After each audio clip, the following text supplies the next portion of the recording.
Wah, diputuskan tadi malam. Langsung dikonfirmasi manajer Timnas Indonesia. Ini nasib Shin Tae-yong usai kalah lawan Filipina di Piala AFF 2024. Nah, ini baru super top Marco Top. 5 pemain ini layak naik kelas ke timnas senior. Siapa sajakah mereka? Yuk simak beritanya dan sampaikan pendapat Anda tentang 5 pemain ini. Presiden FIFA sampai turun tangan. Ini yang perlu diingat fans Garuda. Presiden FIFA beri pesan ini untuk Erick Thohir di tengah Piala AFF 2024. Wah. Usai bela timnas Filipina kalahkan timnas Indonesia, menantu Christian Gonzalez tiba-tiba dipecat Madura United. Kira-kira ada apa ya? Yuk saksikan beritanya hingga selesai.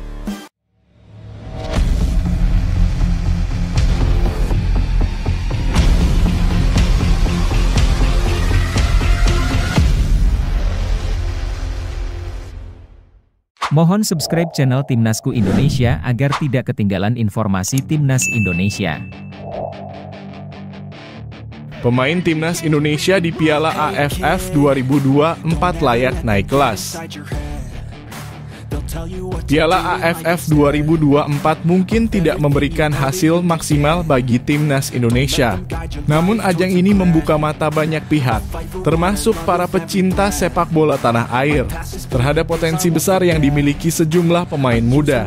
Erick Thohir dan Shin Tae-yong sebagai sosok kunci dalam pengembangan sepak bola Indonesia patut melihat penampilan 5 pemain ini yang layak naik kelas ke timnas senior.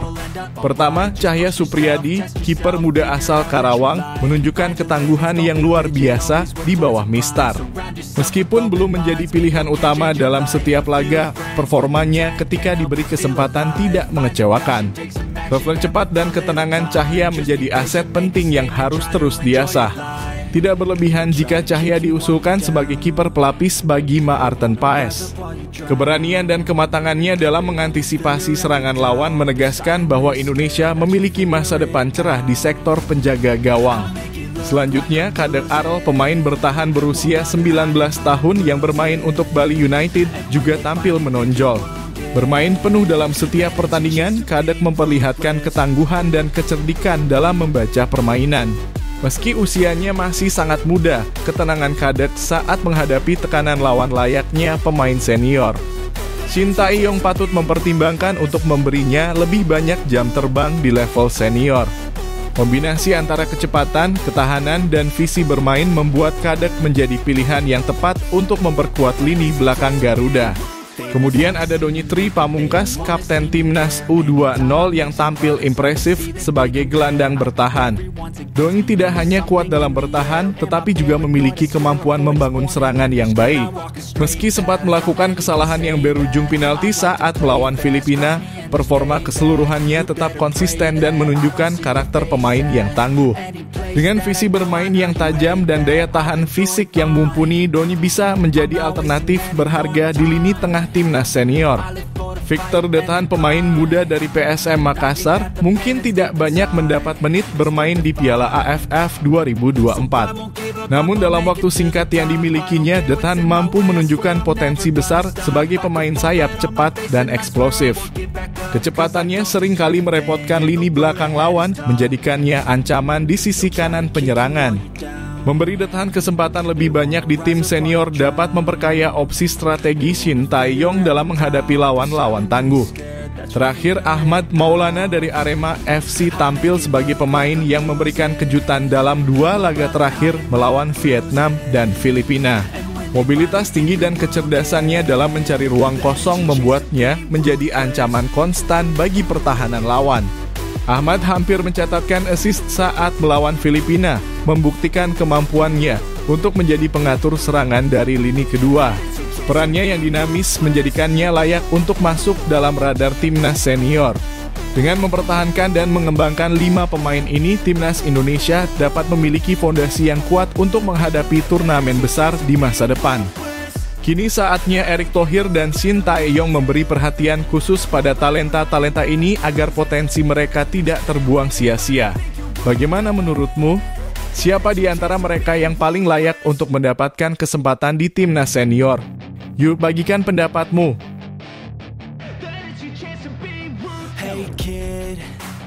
Manajer timnas Indonesia pastikan tak pecat Shin Tae-yong hanya gagal Piala AFF 2024. Kegagalan timnas Indonesia di Piala AFF 2024 kembali memunculkan sorotan tajam terhadap pelatih Shin Tae-yong.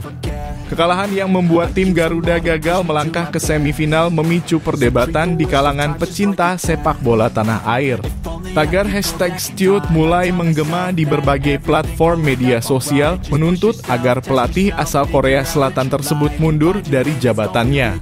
Namun benarkah Shin Tae-yong pantas disalahkan hanya karena hasil kurang memuaskan di Piala AFF 2024? Manajer timnas Indonesia Sumarji menegaskan bahwa kegagalan di Piala AFF 2024 tidak bisa sepenuhnya dilimpahkan kepada Shin Tae-yong. Dalam wawancara di Nusantara TV pada Senin 23 Desember 2024 malam waktu Indonesia Barat, Sumarji menyatakan bahwa performa buruk di Piala AFF 2024 bukanlah tolok ukur utama untuk menilai kinerja sang pelatih.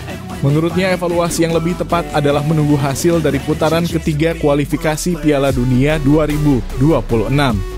Kecuali di kualifikasi Piala Dunia 2026 tidak berhasil, silakan saja, ujar Sumarji. Ia menambahkan bahwa sorotan yang terlalu tajam pada Shin Tae-yong hanya karena Piala AFF adalah bentuk kritik yang salah sasaran. Skuad yang dibawa timnas Indonesia ke Piala AFF 2024 memang jauh dari komposisi terbaik. Mayoritas pemain yang diturunkan adalah pemain U22, bagian dari strategi PSSI untuk memberikan pengalaman lebih kepada generasi muda. Dengan komposisi seperti ini, PSSI tidak memberikan target tinggi kepada Shin Tae-yong. Fokus utama tetap pada kualifikasi Piala Dunia 2026 yang dianggap sebagai proyek jangka panjang. Sumarji juga menegaskan bahwa evaluasi terhadap Shin Tae-yong tetap dilakukan, namun tidak akan menyentuh soal kontrak atau posisinya sebagai pelatih kepala. Evaluasi lebih kepada aspek teknis seperti taktik, strategi, dan kebijakan pemanggilan pemain. Evaluasi itu kan permainan, taktik, pemanggilan pemain, dan lain-lain. Pak Ketum Erick Thohir juga sudah menyampaikan itu kepada saya, ujar Sumarji. Sejak awal PSSI menyadari bahwa Piala AFF 2024 tidak dijadikan prioritas utama. Sumarji menilai bahwa mengorbankan turnamen ini demi pengembangan pemain muda adalah keputusan yang bijak mengingat pentingnya regenerasi untuk menghadapi kompetisi yang lebih besar di masa depan. Keputusan mempertahankan Shin Tae-yong hingga kualifikasi Piala Dunia 2026 juga mendapat dukungan luas dari berbagai kalangan. Banyak yang berpendapat bahwa Shin Tae-yong telah membawa perubahan positif dalam permainan timnas Indonesia. Di bawah asuhannya, Indonesia berhasil tampil lebih kompetitif di level Asia, termasuk kemenangan bersejarah atas Arab Saudi dan keberhasilan lolos ke putaran ketiga kualifikasi Piala Dunia 2026. Meskipun gagal di Piala AFF 2024, pencapaian tersebut menjadi bukti bahwa Shin Tae-yong sedang membangun fondasi kuat untuk masa depan sepak bola Indonesia. Oleh karena itu, menilai kinerjanya hanya berdasarkan satu turnamen akan terasa tidak adil dan kontraproduktif. Kini tantangan terbesar bagi Shin Tae-yong adalah membawa timnas Indonesia tampil maksimal di sisa pertandingan kualifikasi Piala Dunia 2026. Kegagalan di Piala AFF 2024 diharapkan menjadi pelajaran berharga untuk memperbaiki kekurangan dan memperkuat mental bertanding para pemain muda Garuda. Publik Indonesia tentu berharap timnas bisa bangkit dan melangkah lebih jauh di kancah internasional. Dukungan dan kesabaran dari seluruh elemen sepak bola tanah air akan menjadi kunci keberhasilan proyek jangka panjang ini.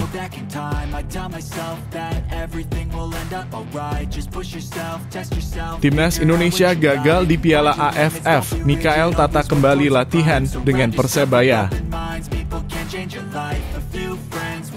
Usai gagal melangkah ke semifinal Piala AFF 2024, Mikael Tata langsung kembali berlatih bersama Persebaya Surabaya. Kembalinya Tata menjadi perhatian tersendiri bagi para pecinta sepak bola tanah air, terutama pendukung setia Persebaya. Meskipun perjalanan bersama timnas Indonesia di Piala AFF tidak berjalan mulus, penampilannya tetap meninggalkan kesan positif yang patut diapresiasi. Mikael Tata menjadi salah satu dari sedikit pemain muda yang dipercaya oleh Shin Tae-yong untuk membela Garuda di turnamen bergengsi tersebut.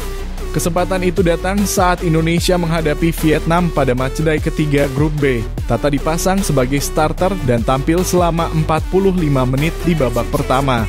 Meski Indonesia harus menyerah dengan skor tipis 0-1 di laga tersebut, Tata menunjukkan potensi besar sebagai pemain sayap yang lincah dan berani. Sayangnya perjalanan timnas Indonesia di Piala AFF 2024 harus terhenti di fase grup. Kekalahan dari Filipina dengan skor 0-1 pada laga terakhir membuat Indonesia gagal melaju ke semifinal. Kegagalan ini tentu menjadi evaluasi besar bagi tim, namun di sisi lain memberikan pengalaman berharga bagi pemain muda seperti Tata. Setelah turnamen berakhir, Tata tidak butuh waktu lama untuk kembali ke klubnya, Persebaya. Dalam sesi latihan terbaru, Tata sudah terlihat bergabung dan fokus mempersiapkan diri menghadapi laga selanjutnya melawan Bali United. Kehadirannya di lapangan membawa semangat baru bagi tim dan para pendukung. Kembali berlatih di lapangan. Fokus songsong laga lawan Bali United, tulis akun resmi Instagram Persebaya yang memperlihatkan Tata dalam balutan rompi merah saat sesi latihan. Musim ini, Tata menjadi salah satu pemain penting di bawah asuhan Paul Munster. Perannya di sisi sayap kiri tidak tergantikan. Dengan usia yang baru menginjak 20 tahun, Tata memenuhi regulasi Liga 1 2024-2025 yang mengharuskan klub memainkan pemain U22 di starting 11. Sejauh ini ia telah tampil dalam 10 pertandingan dengan total 639 menit bermain. Tata juga telah mengoleksi 3 kartu kuning, menunjukkan permainan yang agresif namun tetap dalam kontrol. Meski perjalanan bersama timnas Indonesia di Piala AFF tidak berakhir dengan gemilang, Tata mendapat pengalaman berharga yang akan memperkaya kariernya ke depan. Bagaimana pendapatmu tentang penampilan Mikael Tata selama Piala AFF 2024? Apakah menurutmu Tata layak mendapatkan lebih banyak kesempatan di timnas senior? Yuk, tuliskan pendapatmu dan dukung terus perkembangan para pemain muda berbakat Indonesia.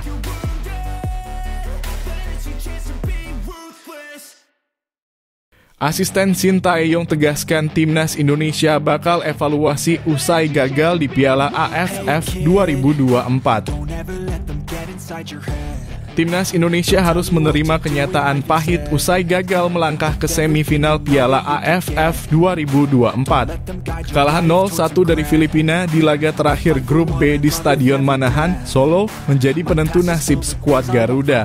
Asisten pelatih timnas Indonesia Nova Arianto menegaskan bahwa evaluasi besar-besaran akan segera dilakukan untuk memperbaiki performa tim. Nova mengakui bahwa hasil ini jauh dari harapan semua pihak. Namun ia menyoroti bahwa Piala AFF 2024 memberikan banyak pelajaran berharga, terutama bagi pemain muda yang diberi kesempatan tampil. Menurutnya, pengalaman ini akan menjadi bekal penting bagi mereka dalam menghadapi turnamen-turnamen besar di masa depan.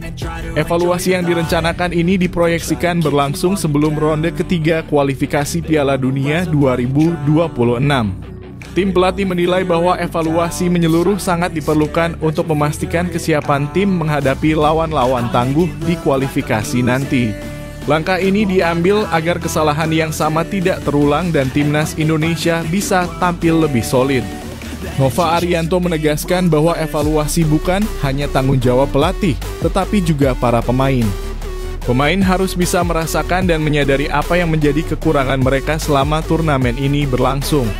Ini adalah bagian dari proses menuju tim yang lebih baik dan kompetitif, ujar Nova.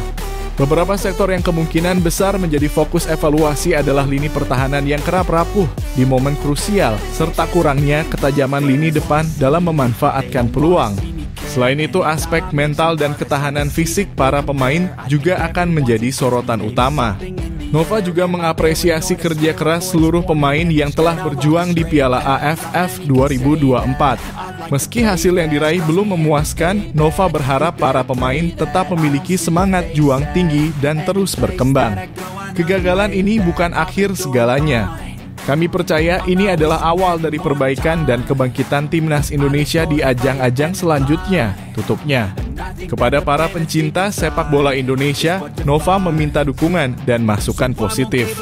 Menurutnya, dukungan dari seluruh masyarakat akan menjadi energi tambahan bagi timnas Indonesia dalam menghadapi tantangan di masa depan. Bagi para pendukung timnas Indonesia, bagaimana pendapat kalian mengenai evaluasi yang akan dilakukan ini?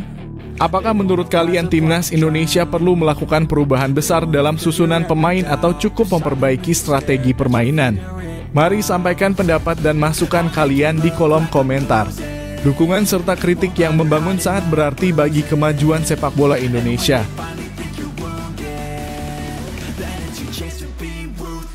Tom Haye dan Jay Itzes optimis timnas Indonesia lolos Piala Dunia 2026. Setelah kegagalan timnas Indonesia di Piala AFF 2024 yang berakhir lebih cepat dari harapan, perhatian kini tertuju pada babak kualifikasi Piala Dunia 2026.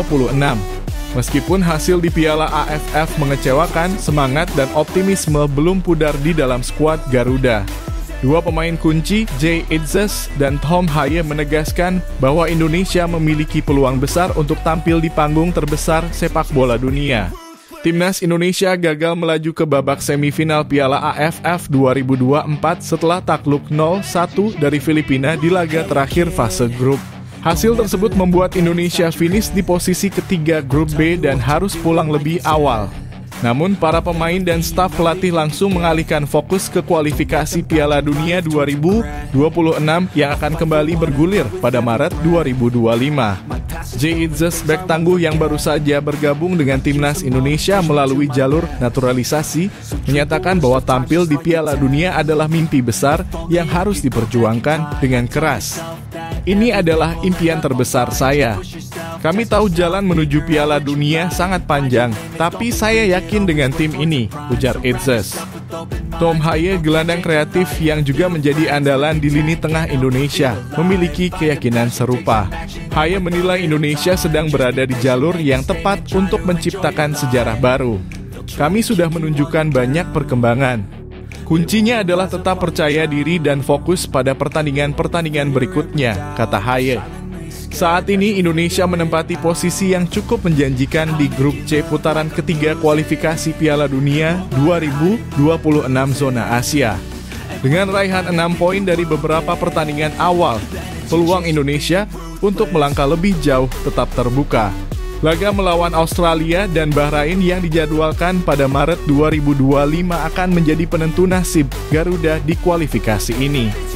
Meskipun banyak tantangan yang harus dihadapi, semangat juang para pemain menjadi modal penting untuk terus berkompetisi di level tertinggi. Jay Itzes dan Tom Haye berharap dukungan dari seluruh masyarakat Indonesia bisa menjadi dorongan besar bagi timnas untuk terus berjuang. Kami butuh dukungan penuh dari semua pihak.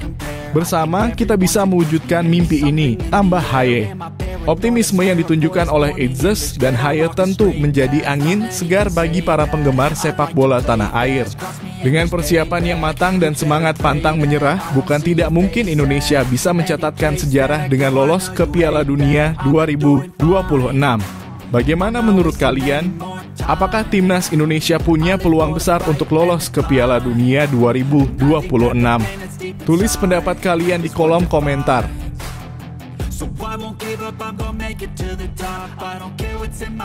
Pesan Presiden FIFA usai timnas Indonesia gagal Piala AFF 2024.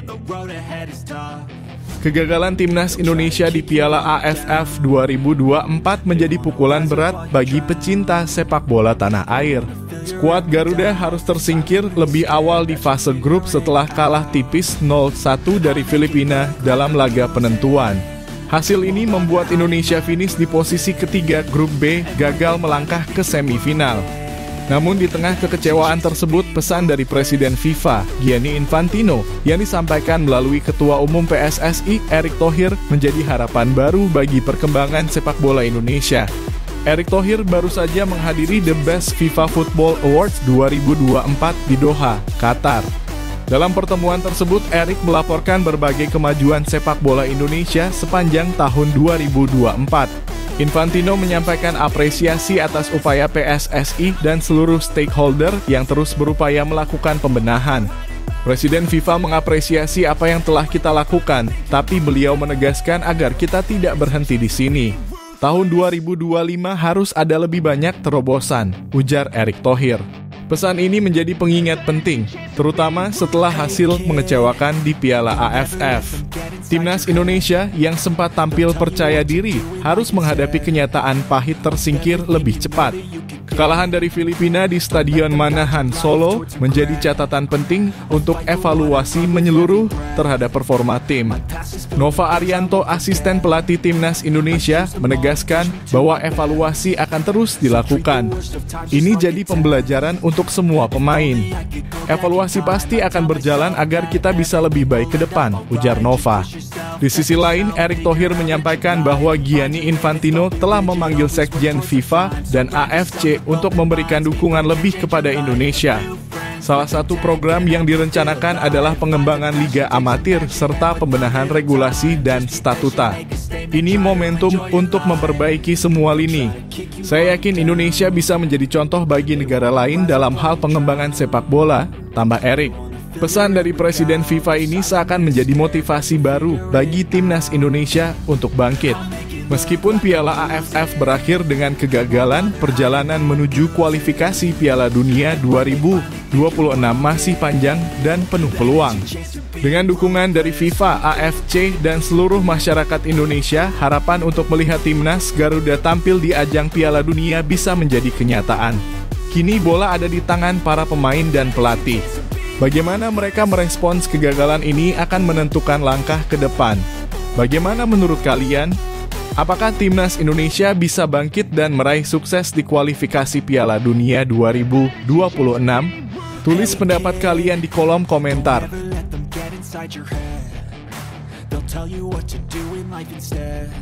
Madura United tiba-tiba pecat menantu Christian Gonzalez usai bela Filipina. Usai kalahkan Timnas Indonesia di Piala AFF 2024. Menantu Christian Gonzalez di depak Madura United kembali membuat kejutan di bursa transfer BRI Liga 1 2024-2025. Kali ini, klub berjuluk Laskar Sape Kerap tersebut resmi mengakhiri kerjasama dengan bek asal Filipina, Christian Rontini. Pengumuman ini datang hanya sehari setelah Rontini tampil membela timnas Filipina yang berhasil mengalahkan Indonesia 1-0 di laga terakhir grup B Piala AFF 2024. Christian Rontini yang juga dikenal sebagai menantu dari legenda sepak bola Indonesia Christian Gonzalez bergabung dengan Madura United pada awal musim ini. Sebelumnya ia tampil impresif bersama Persita Tangerang di musim 2023-2024 mencetak 3 gol dari 29 penampilan di Liga 1. Kehadirannya di Madura United diharapkan bisa memperkuat lini belakang tim, namun nasib berkata lain. Keputusan Madura United untuk melepas Rontini terbilang mengejutkan. Selain karena usianya yang masih 25 tahun dan memiliki potensi besar, Rontini juga menunjukkan performa solid dan konsisten, terbukti dengan pemanggilannya secara rutin ke timnas Filipina. Bahkan di Piala AFF 2024, ia tampil dalam laga penting melawan Indonesia yang berujung kemenangan untuk The Ascals. Direktur PT Polana Bola Madura Bersatu (PBMB) Anissa Zafarina memberikan penjelasan terkait perpisahan ini. Kebersamaan Christian Rontini akan terhenti pada putaran pertama bersama Laskar Sape Kerap musim ini. Pemain berkebangsaan Filipina ini diharapkan bisa menambah menit bermain di pelabuhan barunya, ujar Anissa. Terima kasih atas kebersamaannya selama berkostum loreng. Waktu yang sebentar ini semoga tidak memutus tali silaturahmi antara kita, tambahnya. Meskipun banyak spekulasi yang muncul, Madura United menegaskan bahwa keputusan ini tidak ada hubungannya dengan performa Rontini di Piala AFF 2024. Sebelumnya, Madura United juga melepas pemain asing lainnya, Noriki Akada, yang dinilai kurang memberikan kontribusi maksimal selama paruh pertama musim. Kisah Rontini di Madura United sedikit banyak mengingatkan pada perjalanan karier sang mertua, Christian Gonzalez. El Loco yang sempat membela Madura United pada Januari 2018 juga memiliki kebersamaan singkat dengan klub tersebut. Gonzalez hanya bertahan selama beberapa bulan sebelum akhirnya hengkang ke PSS Sleman, memainkan 1 laga resmi selama membela Madura United. Berbeda dengan Gonzalez, Rontini setidaknya telah memainkan 6 pertandingan untuk Madura United di Liga 1 musim ini. Dari 6 laga tersebut, ia tampil sebagai starter 2 kali dan sisanya sebagai pemain pengganti. Bagaimana pendapat kalian tentang keputusan Madura United ini? Apakah menurut kalian Rontini layak mendapat kesempatan lebih lama? Atau mungkin ini adalah langkah tepat bagi kedua belah pihak? Yuk, tuliskan pendapat kalian di kolom komentar.